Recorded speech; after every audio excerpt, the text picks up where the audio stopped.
अस्सलाम वालेकुम। मियां नवाज शरीफ साहब आज एक डील करके पूरे प्रोटोकॉल और सरकारी एजाज़ के साथ वापस आ रहे हैं और मीडिया पे अरबों रुपए इन्वेस्ट करके एक बयान बनाया जा रहा है कि डील हो गई है और अगले वज़ीर आज़म नवाज शरीफ होंगे।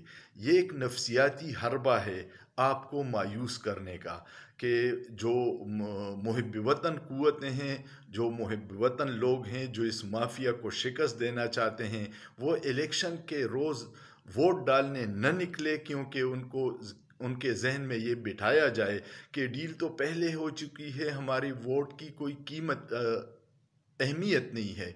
ये बिल्कुल गलत है। एक वोट ही है जो इस माफिया को शिकस्त दे सकती है।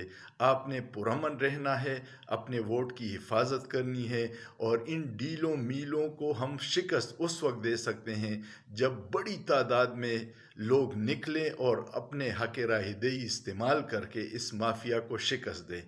ये वाहिद हल है पाकिस्तान को माफिया से साफ और शफाफ रखने का और इस मुल्क को तरक्की की राह पर गामजन करने का कि लुटेरे चोर डाकुओं को इस सिस्टम से आउट किया जाए और ईमानदार मुहिब वतन लोग मुंतखब हो जो डीले न करें, जो अपने उसूलों पे डट के रहें और इस मुल्क की कामयाबी का ज़ामिन बने। उम्मीद है आप इस नफसियाती झांसे में नहीं आएंगे, मायूस नहीं होंगे। ये जितनी डीलें करें, अल्लाह इनकी डीलों को नाकाम बनाएगा इंशाअल्लाह।